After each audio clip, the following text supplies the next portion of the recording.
All right, good morning, guys. Welcome to my Monday morning rant for Monday, the 30th of November. There was another pretty chill week for me last week. Didn't do too much. Viv and Ellie both hired an Airbnb, a really cute little house, and shot both of them. It was super cool, champagne breakfast, and heaps of photos to edit. So I'm about a quarter of the way there. I'm starting to slow the editing down a little bit so that I'm doing a bunch of photos a day as opposed to doing 50 plus shots in one sitting. I'm finding that the RSI is starting to kick in, and I'm just trying to avoid that burnout. So um, look forward to both of those sets on my Patreon soon. Um, I also had an awesome catch up with Carmen Tyler. She's an old friend from the car days, from the JDMST forum days. She's had a kid, and it was just so refreshing to hear her say stuff that wasn't your typical mummy stuff. Like she's struggling a little bit with having a kid, and in all normal ways. And it was just nice to just hear her opinions on having a kid. I always love asking people about what it's like to have a kid, only because I have no idea what it would be like, and it's always nice to hear different things. Um, but she's doing really well, and it was an awesome catch up, and I hope to catch up with her again really soon. It was interesting to be back at Deus as well, to be honest. Like I've heard rumors that Dare Jennings has sold Deus. I'm not sure if this is true. I haven't looked it up, but it just felt like an ordinary cafe this time around, not a motorcycle themed cafe. Um, I don't know if that's got to do with the new owners or new focus or whatsoever. I have no idea. They also have changed the whole interior to be more share tables, which probably wasn't a good move this year. But hey, there hasn't been huge sort of COVID fears in New South Wales anyway. Well, especially not by the beach where I live. I literally haven't seen a single person wear a mask in my area since the very beginning of COVID. So um, it was packed, and food was good. I didn't even go into the t-shirt shop, to be honest, but I don't own any Deus gear, and part of the reason for me not owning any Deus gear is just seeing so many um, dads pushing prams wearing Deus, and they just don't look like the type of guys who own motorcycles at all or have ever owned one. So I just never bought one. But then again, when Dare Jennings was running Mambo, I used to wear Mambo gear in high school, and I didn't surf, so maybe it's okay. Um, and also yesterday, I went to Benzin Cafe out in Whoop Whoop for me. Um, my good mate Nick Turner, who is an amazing photographer and my business partner last year in Spacewalk, he rocked up in a brand new Audi S3, and it's a nice little car. He got it in white as well. White is so right. And it's a grunty little thing. It sounds like its engine is a lot bigger than it is. It's got a lot of torque when it gets going.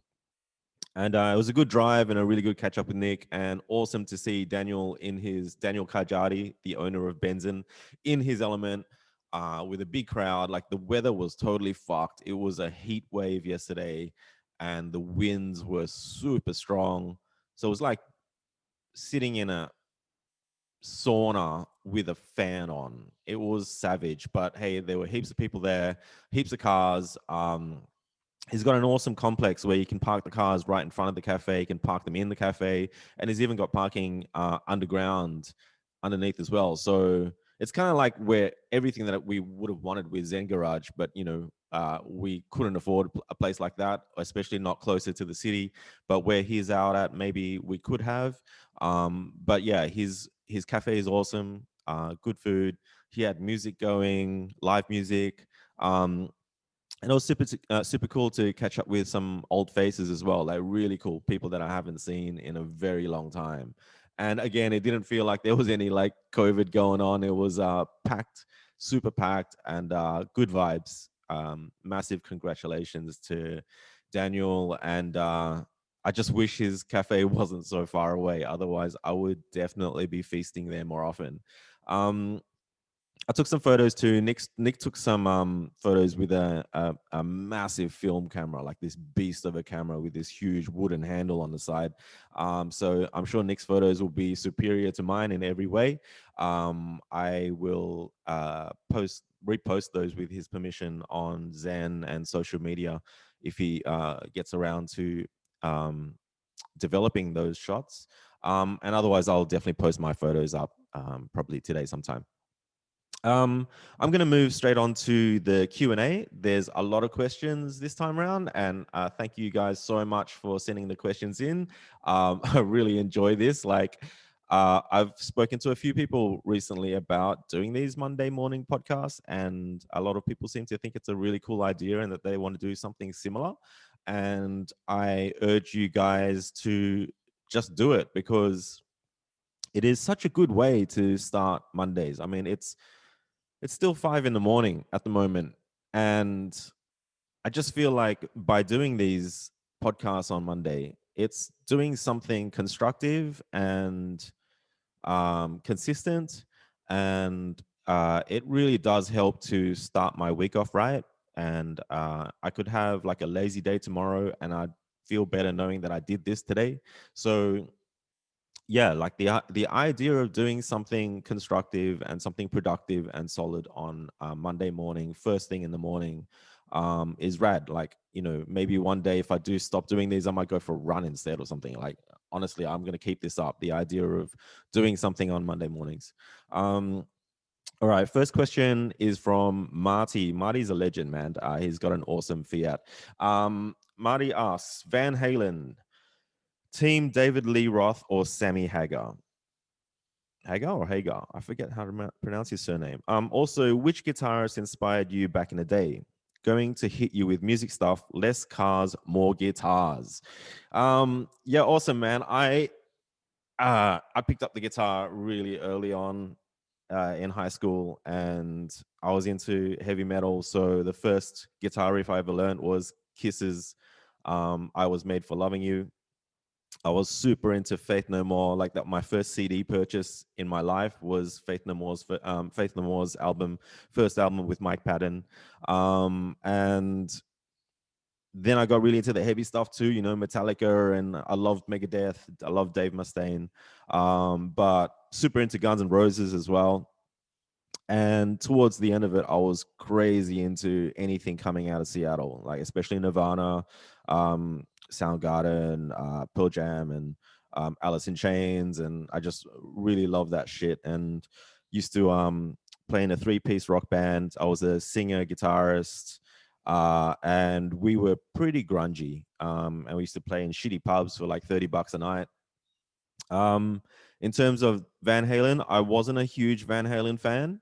Um, but definitely David Lee Roth, because he was just a funny guy. He was always, when he went solo, his stuff would make it into the charts, and he was super animated. Um, I just liked watching the guy. So definitely David Lee Roth. And in terms of which guitarist inspired me the most, back in the day, definitely Slash from Guns N' Roses. Like his guitar solos are so melodic. They are so addictive. Like every single note I could sing out loud or in my head, and I could remember his guitar solos from start to end even more than the vocal melodies of the songs that they were in. And I just love how melodic he is and how bluesy yet rock, and um his tone as well, the Gibson, the Les Paul sound, um, Slash all the way. And also, I'd have to say John Frusciante from the Red Hot Chili Peppers. John Frusciante is such a messy guitar player, but the mess is what makes his style so amazing. He reminds me of like, there's two types of pro skaters, right? Like there's skaters that just nail their tricks with perfection, But then there's those skaters that are so sketchy that it looks like they're not about to pull their tricks off, but somehow they fucking land stuff. And that's John Frusciante. Really sketchy styles, just so good. It's almost like he can't play the same thing twice exactly the same, but it sounds amazing every fucking time. It's so emotional.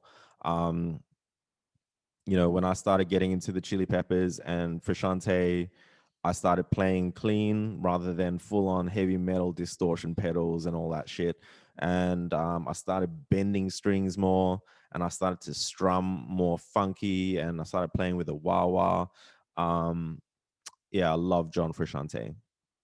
Okay, so next question. Would you consider writing an autobiography?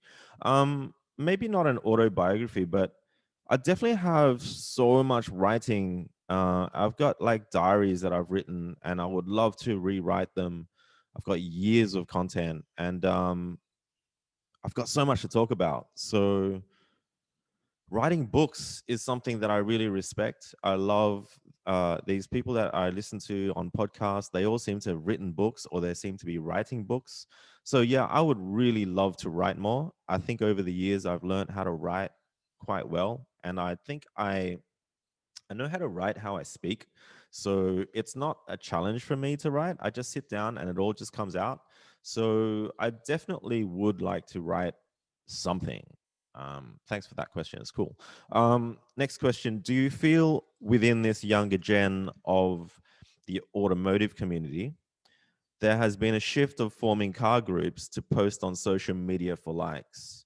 Um, yeah, look, I think the car community used to be much more face to face, especially with the end of month meets, and the forums were such a good place for people to actually get to know each other. And then when you rocked up to an end of the month meet, you'd actually potentially be friends in real life. And I still know people to this day that have good memories of the JDMST forums because they've still got good friends in real life that they met through the forums and through the car meets. So I think that's kind of gone for sure. And I think Facebook definitely kind of destroyed the automotive community in many ways. Um, there's something about Facebook where you can't search for the knowledge. Like with forums, you can search the forums for specific issues that you're having with cars and whatever, and you'd find that information time and time again. But with Facebook, you write something and next week it's gone. It's so far down the page that it's just not there anymore. So it feels very temporary. So in terms of like whether I feel this younger gen are shifting from real life car groups to just posting on social media for likes, I just think that's the way the whole world's going. Like I think a whole lot of people are louder on the internet than they are in real life, and it's a huge problem. And I tend to talk about it whenever I can talk about social media and the perils of it. I love that conversation.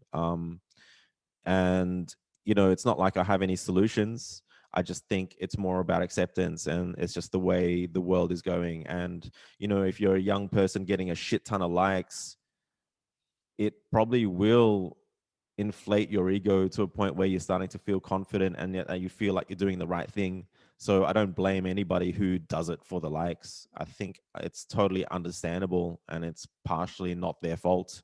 It's just the way it is, sadly, in my opinion. um, all right, next question.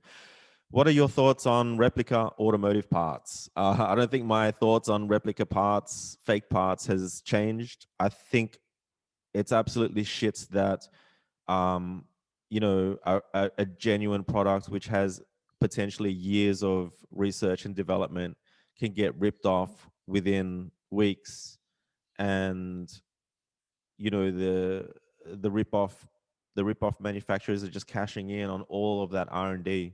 As a graphic designer, I've been ripped off. It never feels good, and it gets to a point where you can spend a whole lot of energy trying to fight someone who's copying your shit, or you could just move on and keep designing new shit. Like if you keep fighting it, you end up spending so much energy doing that you end up not having enough time and energy to create new shit. So I really don't like the ethos of stealing and copying, in that, you're not respecting the design that goes into the products. And then what comes with it as well is that these products are usually so inferior. And with automotive products, some of them are really unsafe, like fake race seats.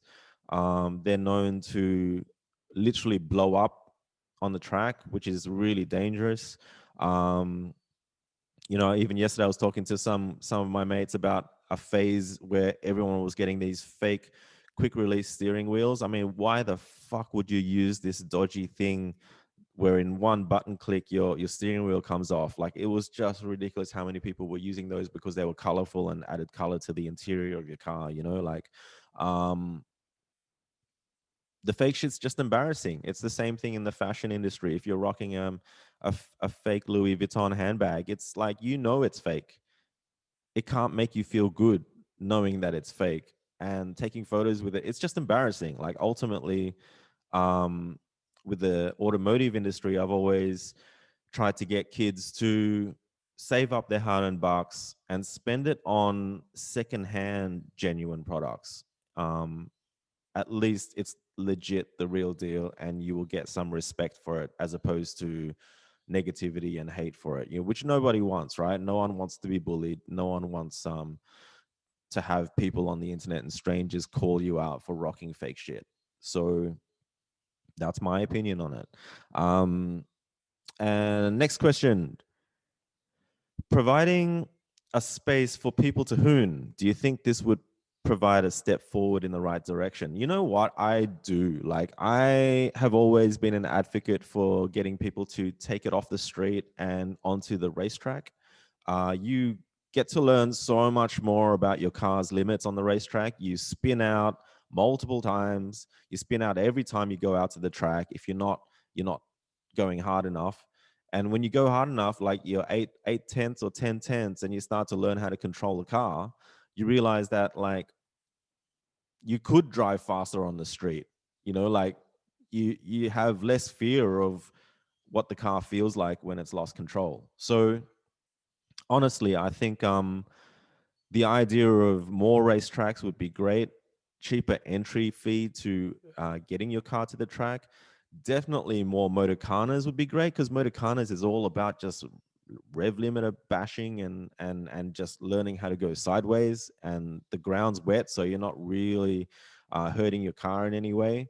Um, and even with the end of month meets, we had the limiter bashing competition, and that drew out a whole lot of hoons, guys who were super keen on that. And it was a good vibe too. Honestly, there were heaps of guys that brought their kids along and would watch these cars spitting flames and stuff. Like, it's something that we couldn't keep up at the time, but I still think it was taken really well. We had a really good reception, and the dragway could look into doing something like that. So yeah, I believe it's a really good idea. It's almost like when they tried to get rid of skateboarding off the streets, what the government did was build a shit ton more skate parks, and that's the way to do it. You want to get kids off skating on some monument in Pitt Street Mall or Martin Place, then build more skate parks. I thought that was a pretty cool idea. So yeah, good question. And next question: what was your first experience with the police like in a modified car? Man, I have so many experiences with police in modified cars, but since you asked what my first one was, my first car was a Toyota Celica. It was like the Carlos Sainz, rally one with the flip up headlights and the more rounded one. And I fucking hated it because I really wanted a GT4, but it was auto too, because I came from riding motorcycles and I just wasn't interested in cars. My parents kind of bribed me out of riding motorcycles and bought me this car. So I chose an auto box because I had no idea how to drive a manual car. And I remember one of the first modifications I did to it was I took the taillights off, and I literally went down to the hardware store. I bought some black spray paint and I spray painted the lights black. And you couldn't see the brake lights. Like in the daytime, if I hit the brakes, you couldn't see anything because I literally painted them black. Like, I didn't use some special paint or paint them lightly. I just painted them black because I thought it looked cool. And yeah, I got done for that. I also got done for not having a front plate on the car because I thought front plate looked shit on the car, ruined the shape of the lines of the car, you know. But yeah, I've had cops pull me over so many times over the years, and I usually talk my way out of it. Like I talk so much when a cop pulls me over that they can't handle me, and they're just like, mate, just fuck off and have a nice day, you know. Like I, I, uh, I have too many stories. I might go into it another time. I might save it for a completely separate video. But yeah, thanks for that question. It just brought back memories of my first car and being stupid and, you know, cutting springs on that thing, cutting the exhaust. I did everything wrong, as you do when you're I put stickers on it of car parts that I didn't have. Put a muffler tip on it. Yeah, it was early teenager fun. Um, Next question. If you could go back in time, what would you tell your younger self? Um, I have this running thing where I like to fuck shit up and then I don't learn from my mistakes and I fuck shit up over and over and over again. And I even wrote an article about it recently. And even if I did tell my younger self that, dude, learn from your mistakes, fuck it up once and don't do it again, I probably will still fuck shit up anyway. But that's probably what I would tell my younger self is like, sometimes I just got to chill the fuck out and play the game in life. You know, it's like there's that American saying that says, don't hate the player, hate the game, or some shit like that. And it's like, man, life's a fucking game. You know, there's only one way to get good at it too. And the sooner you get good at the game of life, the better a life you're gonna have. So I think there's been many instances in my life where I've been impatient and I've ruined shit by saying too much too soon, um, and just not played the game. Like you got to play the game in life, and you're you might achieve certain results that you couldn't achieve if you were too quick to just want it now. I want everything now, and yeah, that sort of impatience might actually sabotage reaching your goals. So that's probably what I would tell my younger self. Good question, though. Thank you. So thanks for that. Next question: do you believe or have any conspiracy theories? I don't really like. I fucking love watching conspiracy theory documentaries though on YouTube. Um, there's a huge series about 9/11 where there's a speaker called Judy Wood. Look it up. I know it gets taken down off YouTube constantly, but there's always constantly someone re-uploading it. And Judy Wood has a very interesting presentation that proves that something interesting went on with 9/11 and how can two humongous skyscrapers just vanish into dust? Like that is the main question. Like how did those buildings just absolutely vanish? Um, Whether I believe it or not, I can't say. I probably don't believe it, but I find conspiracy theories really entertaining. It's amazing how the human imagination works. Let's put it that way. Yeah, interesting question. Thanks for that. Next question is, what are your thoughts on saying never give up? You can only try so many times before knowing when to throw in the towel. Um, it's funny, but I just remember I used to hang out with a group of guys who were humongous Bruce Lee fans and crazy martial arts fans. And they all lived in the same apartment. And underneath their stairwell, they had this piece of A4 paper, just sticky taped, floating there off the stairwell. And every day, those guys would punch that piece of paper in an attempt to split it in half. Like you can apparently punch it so fucking hard and fast and sharp and retract so quickly that you split the A4 paper in half. And they never did it. So maybe sometimes, I don't even know why I fucking thought of that, but maybe sometimes, yeah, you can't achieve things that are just too hard to achieve. Um, so yeah, I do not believe in never give up. I think getting obsessed with something and genuinely obsessed where you're going to bed at night thinking about it. You wake up in the morning thinking about it. You're thinking about it all day, all night, all afternoon. When you're really obsessed about something and you're putting in the hours to get good at something, that is more realistic than saying never give up. I think the whole concept of naturally getting obsessed in a hobby of some sort to develop skills in life is where it's at, as opposed to mentally just thinking that you're never going to give up. Because that sounds to me more like beating yourself up to a pulp. Like I, I don't think you can say never in general. Generally speaking, I don't think you can say never. Um, it's too heavy a word. But okay, next question. These questions are good, man. I'm really enjoying this. Which social media platform do you feel has the most automotive presence in terms of reaching a wider audience?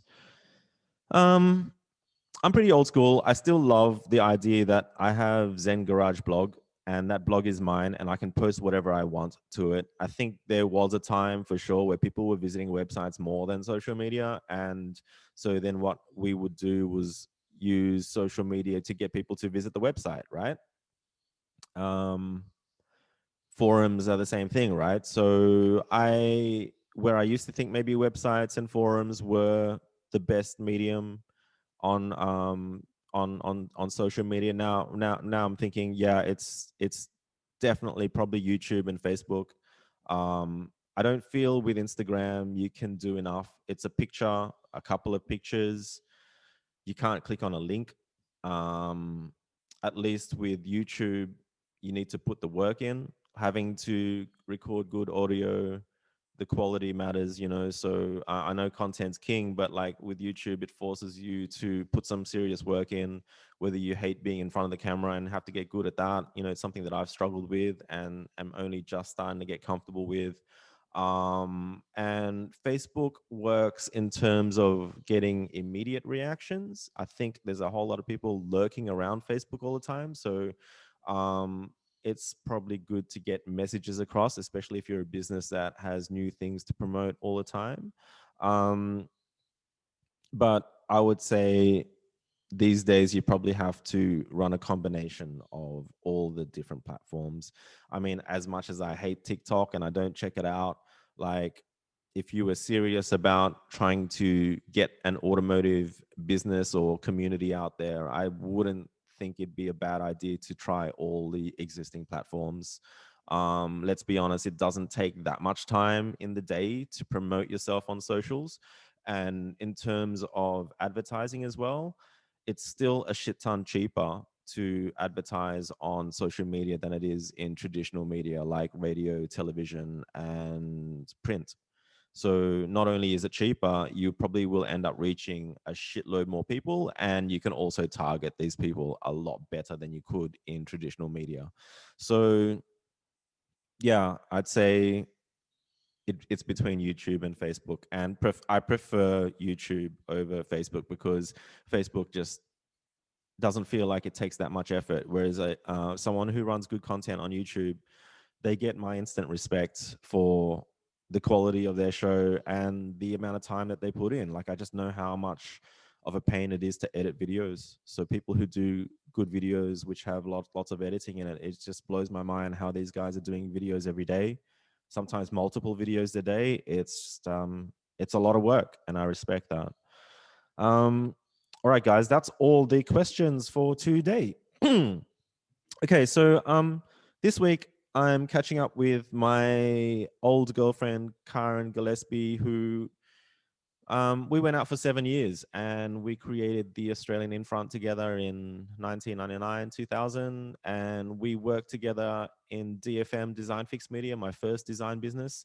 And in our second design business, which was called Gillespie Fox, our surnames, we did really well. We were just one of the first sort of web design companies around in Sydney. And uh, she was my best mate and she's still a good mate today. So she's a Byron Bay girl. She taught me how to surf. She's an absolute legend and she is visiting this week. So I'm super hyped about that and spending some quality time with her. Um, and that's about it really. I really just need to get busy on editing a whole bunch of photos as well. So, and like I said earlier on, I'm really enjoying editing these photos this time around. It's not so much like, oh, I'll just do the next one, I'll just do the next one. It's more about like doing about 10 to 15 shots a day. It's almost like creating a routine for myself and I'm enjoying it. So also trying to organize another shoot with Abby. We were meant to be shooting last Friday, but I think that kind of fell through. So maybe this week sometime instead.